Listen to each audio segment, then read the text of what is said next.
So there was an interesting discussion on Beyond the Rift. The prompt was, with 10 bans potentially coming to solo queue, are you worried about the one trick players who are fairly high up in the ladder?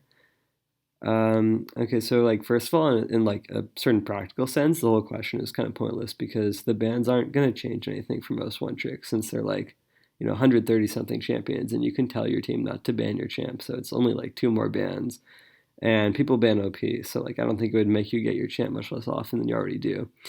Especially with the examples they were giving, like Trandamir, Akali, Vel'Koz, or whatever, like that stuff only gets banned when people deliberately target a one trick, and that's the same with or without 10 bans. So like 10 bans wouldn't make much difference. But they did raise some interesting questions, which mainly around like what it means to be good at the game.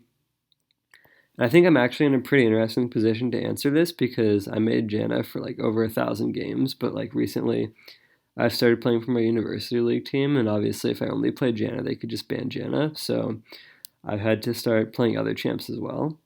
And so I've had experience being like both the Janna one trick and having at least a somewhat diverse champ pool for support. And I've had experience in a solo queue setting and a 5v5 setting.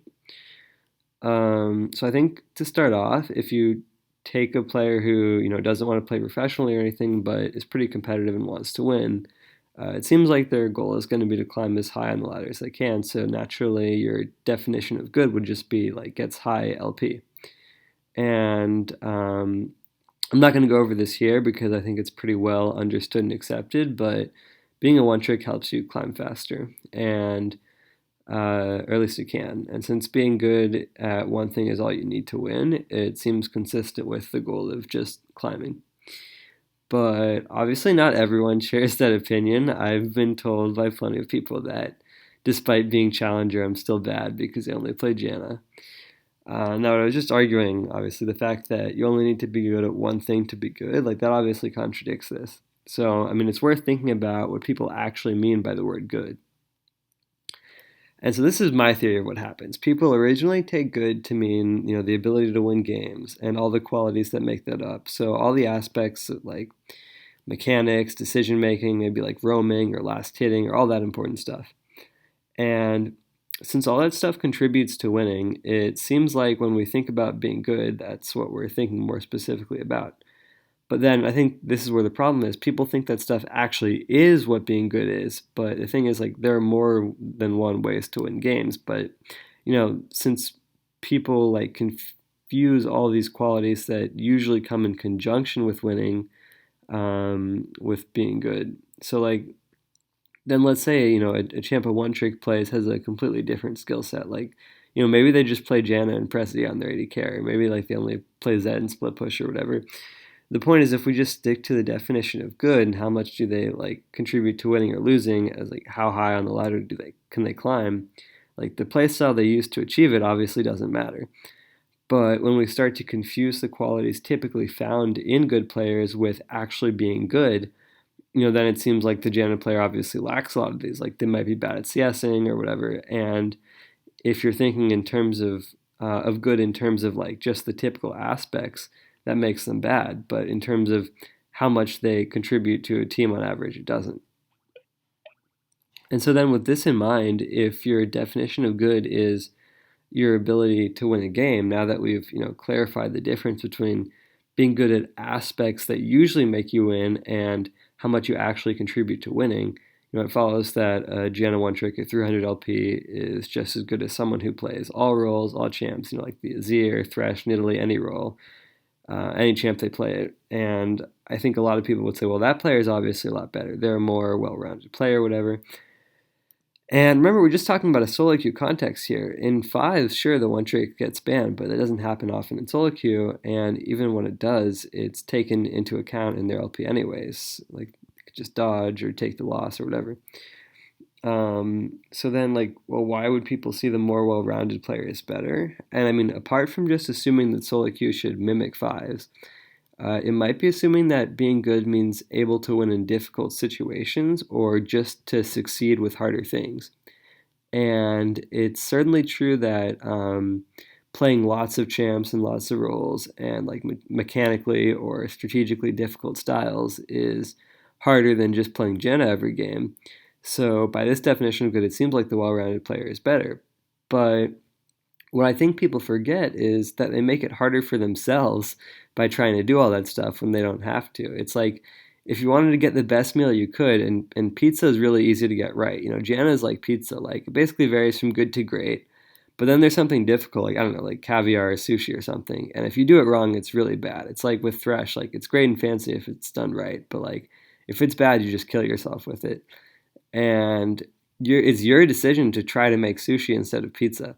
So I think what that like the equivalent is that when people say like a Gianna one trick isn't as good as someone who plays everything, what they mean by good isn't actually the ability to win a game. It's the ability to do all the various difficult things that you usually have to do to win a game. And one other thing that might make it seem like someone who plays all the meta champs and all that is better is assuming solo queue should mimic competitive. And obviously your Tryndamere only, split push only isn't as good as someone who plays like all the tanks and all the bruisers and all the play styles and is better in fives. But I think fives and solo queue are very separate things. I mean, if you don't believe me there, just try to take a solo queue attitude into fives or a fives attitude into solo queue. Like neither will go well for you. So solo queue and fives are very different things, and there's no reason to bring the fives definition of solo queue, of like the fives definition of good, into solo queue, unless your goal is to win fives, in which case it makes sense since your goal isn't winning solo queue, it's winning fives, and solo queue only has instrumental value for the sake of getting better at fives. So like if there's a cheese that works in solo queue but not in competitive, and your goal is fives, it's bad. But if your goal isn't anything to do with fives, it's just solo queue, then that cheese is good. And so yeah, I don't think 10 bans coming to solo queue would actually change any of this, but regardless, we should think about what we mean by the word good, because I think people use it at cross purposes, and there are different ideas of what being good means because people have different goals. Like they might want to win in solo queue as much as possible, they might want to win in difficult situations, they might want to win in like a competitive 5v5 scenario, like maybe even one I didn't even talk about, like they might just want to have fun. And if your goal is just to have fun and playing AP, attack speed, jungle, on hit Lulu is fun for you, then even that can be good if what you consider good is having fun.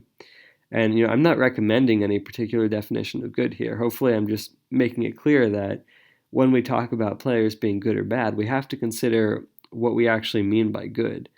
And I think when they were on Beyond the Rift, they were sort of thinking about a competitive context. So by their definition of good, it is good for one tricks to diversify their champion pool.